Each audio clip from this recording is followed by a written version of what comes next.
Tonight on CTV News, travel chaos.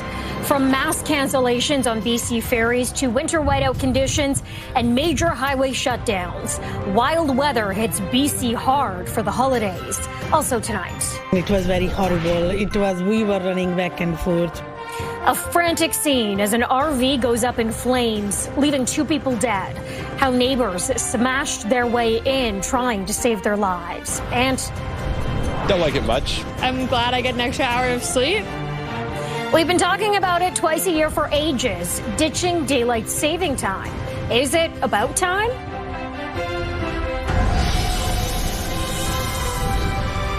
This is CTV News with Lauren Fuller. Good evening. Thanks so much for joining us. We begin tonight with breaking news and a travel mess for those trying to get to several holiday destinations in our province tonight. The latest impact, the Coquihalla Highway, which is now shut down in both directions between Hope and Merritt after multiple crashes and extremely heavy snow. It comes as a snowfall warning is in place for most major highways tonight. The Coquihalla, Sea to Sky, and Hope Princeton via Allison's Pass are all under that snowfall warning, with upwards of 15 centimeters forecast to accumulate tonight. Environment Canada is also warning that travel will be difficult due to those snowy conditions and reduced visibility. The next Drive BC update on the Coquihalla closure itself is slated for just after midnight. Meantime, mass cancellations due to weather impacted thousands of BC Ferries passengers today, and we are already seeing a ripple effect. Sailings on major routes were shut down for most of the day thanks to heavy wind, making it unsafe to travel. And while sailings were back on the water this evening, as you can imagine, there is now a major backlog during the busy holiday season.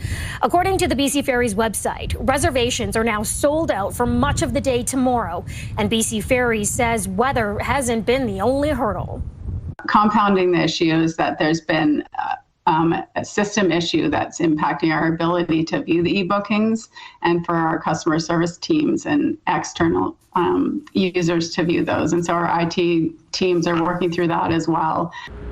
This is what it looked like on the vehicle deck of the first ferry from Horseshoe Bay to Nanaimo tonight, with passengers questioning why there appeared to be lots of vehicle space still available after several earlier cancellations today.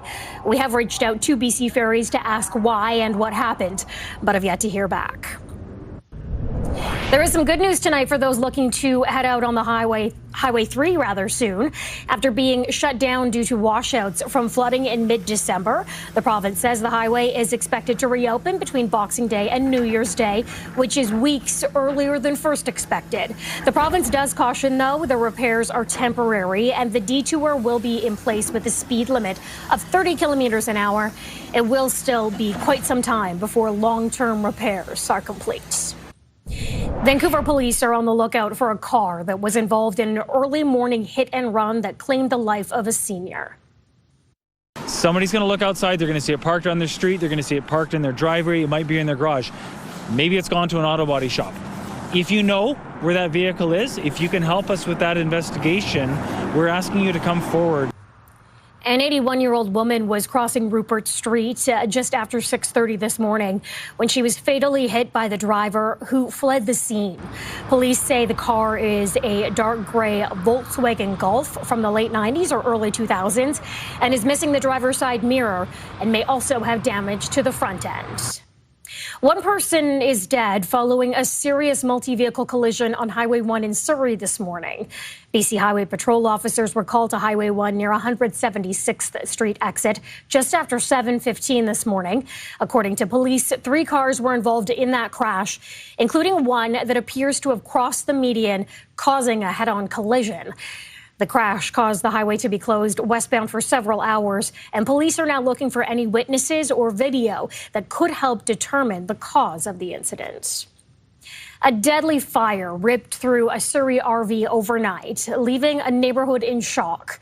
Now a police investigation is underway. CTV's Craig Krause spoke to a neighbor who took matters into his own hands in an attempt to save lives.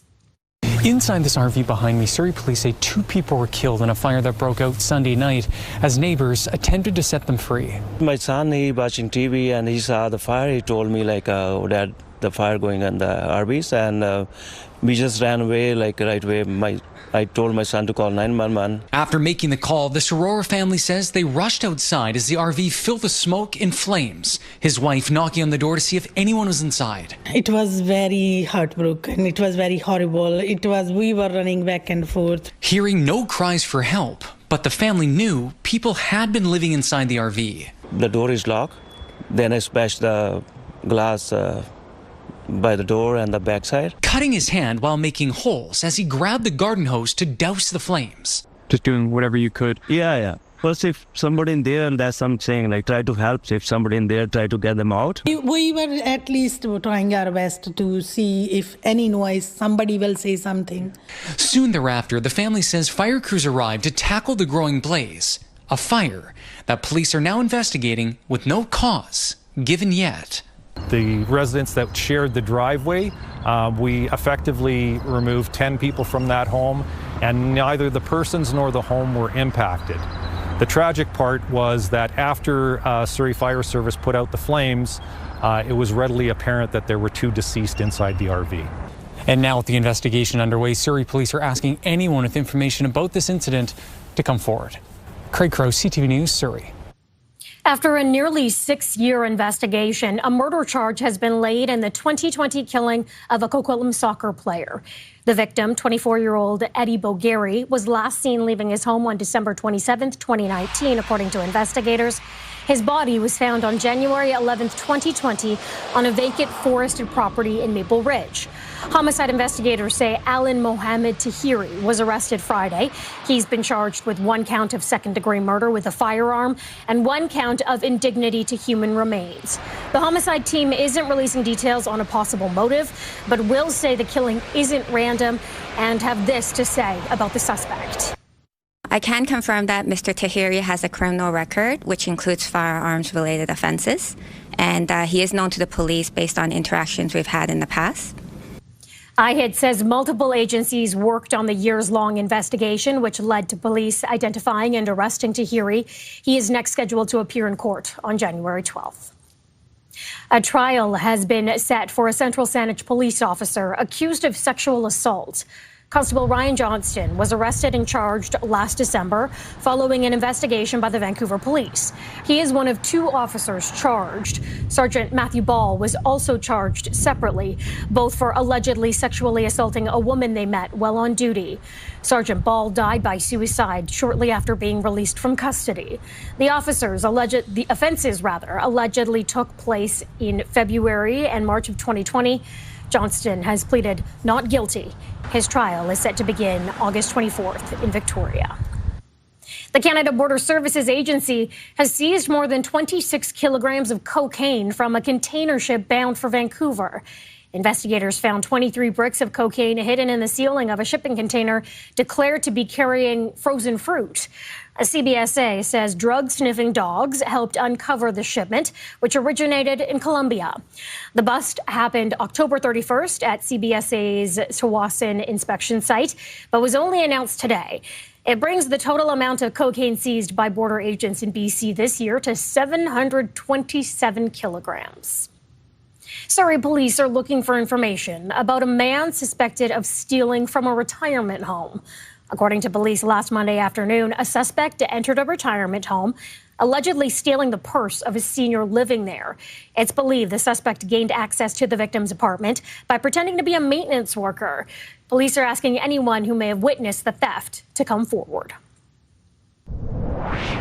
Downtown Chilliwack is looking less festive after Christmas decorations were smashed over the weekend.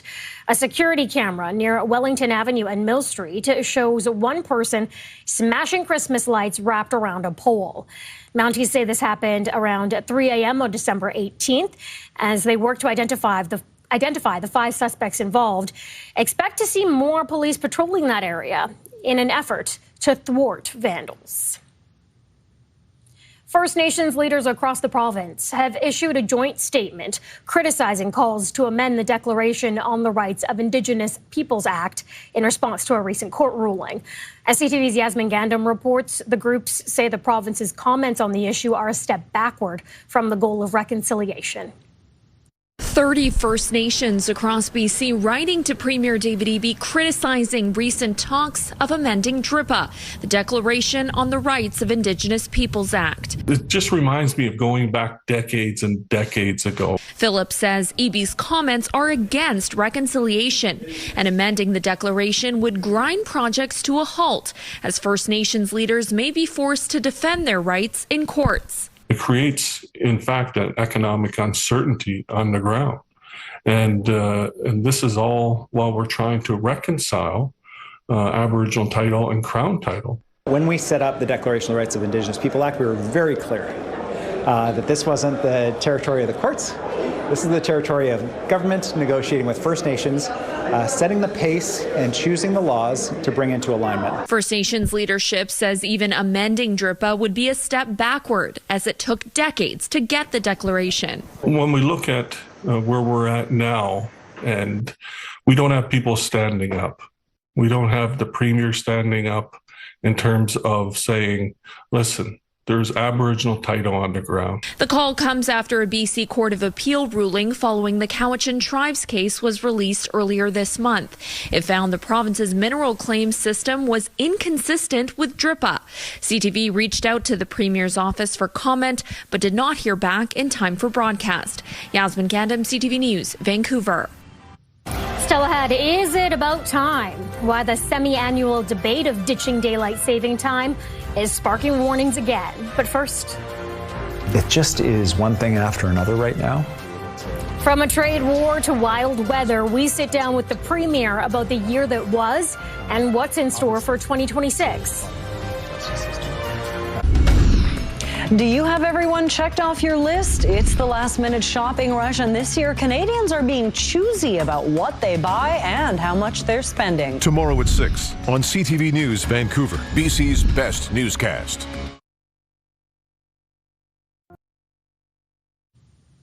It has been a year full of challenges for the province and for the NDP government. From Indigenous rights to pipeline politics, there's been plenty of fires for the Premier to douse. He sat down with our Legislative Bureau Chief, Rob Buffum, to reflect on the year that was and what's coming up in 2026, including whether British Columbians will be going to the polls. Seasonal jacket. Premier Eby sat down to reflect on a year with plenty of challenges. It just is one thing after another right now. Front and center, uncertainty over Indigenous rights and fears from homeowners flowing from recent court cases, notably the Cowichan Tribes case. Eby's government is appealing that case, intends to amend the Interpretation Act related to DRIPA, and recently said he'd consider giving loan guarantees to impacted homeowners in Richmond. It's important for me to point out some bright lines we have as a province. One of those bright lines is that people's private homes, that businesses, that have private property should not be negotiation chips for reconciliation in government's negotiations or for the courts.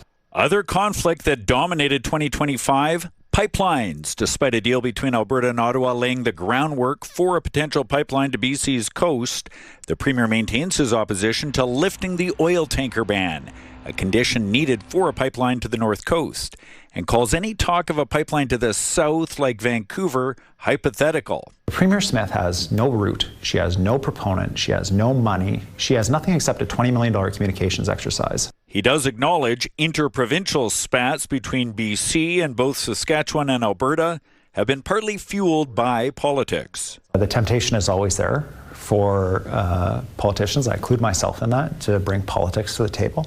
When it comes to politics in BC, he doesn't rule out an early election, but says he knows folks here don't want one. When British Columbians think about their priorities and what they want out of government, an election is probably at the bottom of the list. And I understand that sentiment, and I feel the same way. For us, we're ready for an election if necessary.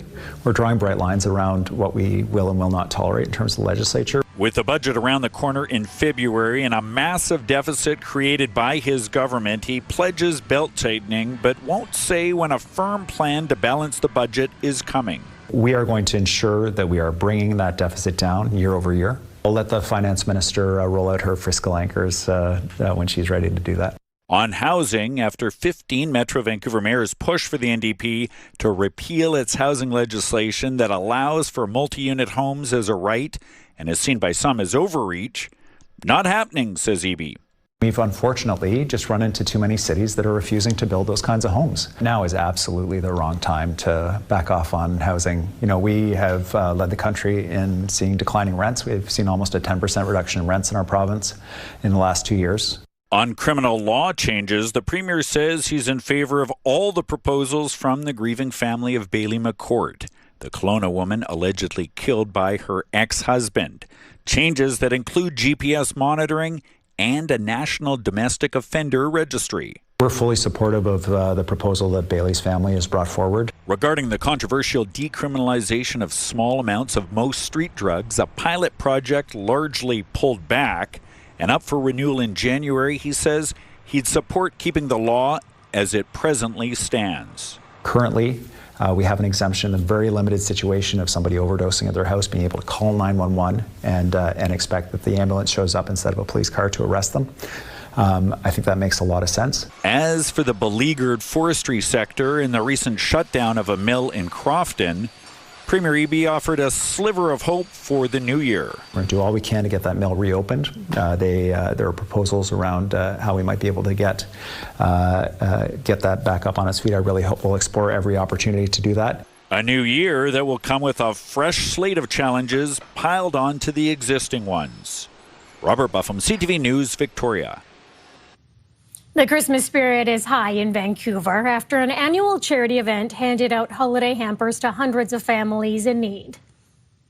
A lot of the families, they don't have the disposable income to buy gifts for their kids. And so this is a small little way that we can just reach across to them and say, hey, somebody's in your corner, somebody sees you, somebody loves you, and ultimately we're trying to give them the hope of Christmas. Volunteers with City Reach Care Society spent Sunday at Broadway Church giving out 800 boxes of love. Each holiday hamper includes grocery gift cards, food and hygiene essentials, plus a wrapped gift for the kids. All right, we'll take you to a live look outside. We are sitting at 5 degrees outside our studios in downtown Vancouver. Robson Street looks pretty nice there. Anne has your full forecast next.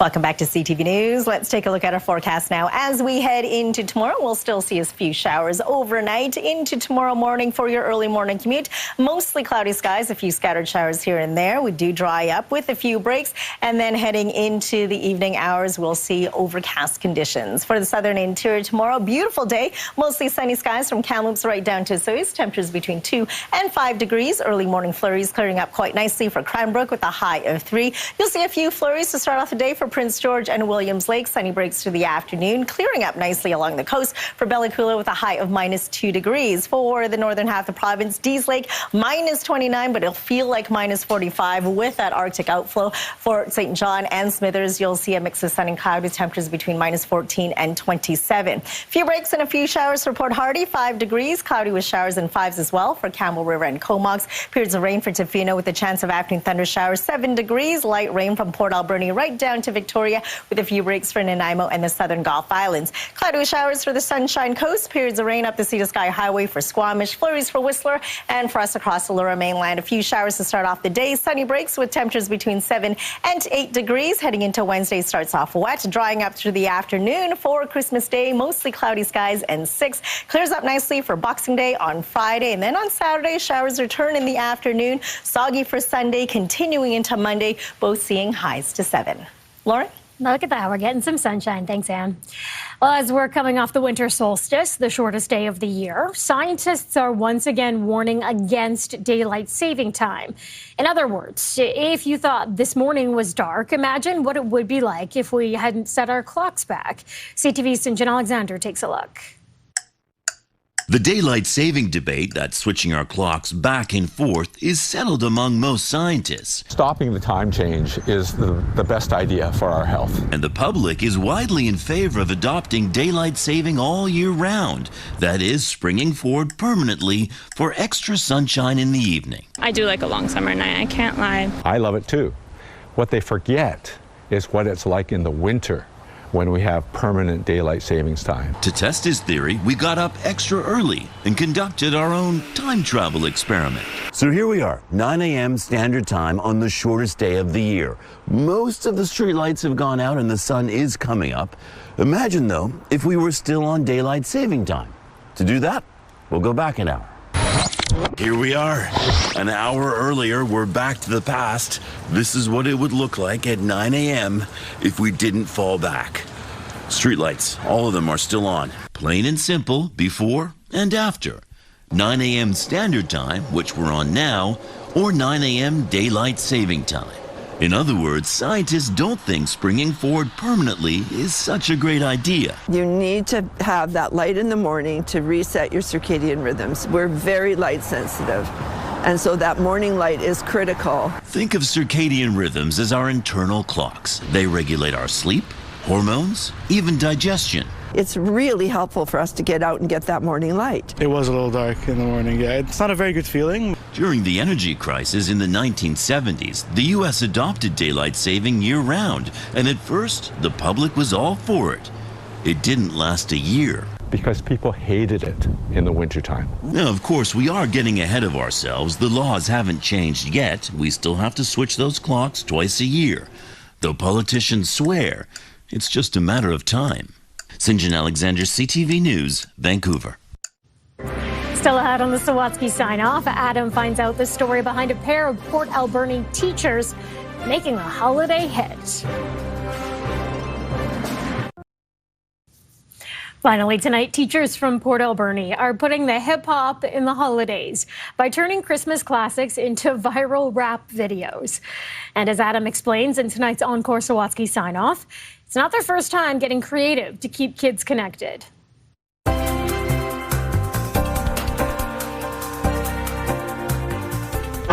Although his classroom is filled with students now, Jeff Bordell will never forget how empty it once was. The pandemic was a lonely time. It was a weird time. Fellow teacher Brittany Bordell also missed connecting with the school community, so they decided to produce a virtual talent show. And instead of the usual 15 participants, they showcased 150.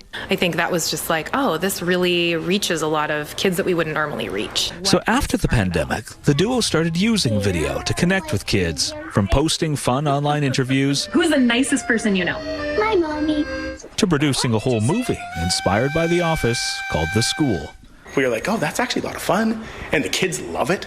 And the parents really like it too. So Brittany and Jeff started writing seasonal lyrics inspired by a Run DMC song and cast staff in the music video for the Christmas concert. Hoping for snow, hoping for the snow on snow day, yo. That they were so excited to see their teachers acting silly. It was December at Alberni and the school's insane. So the next year, they produced another 80s inspired rap video.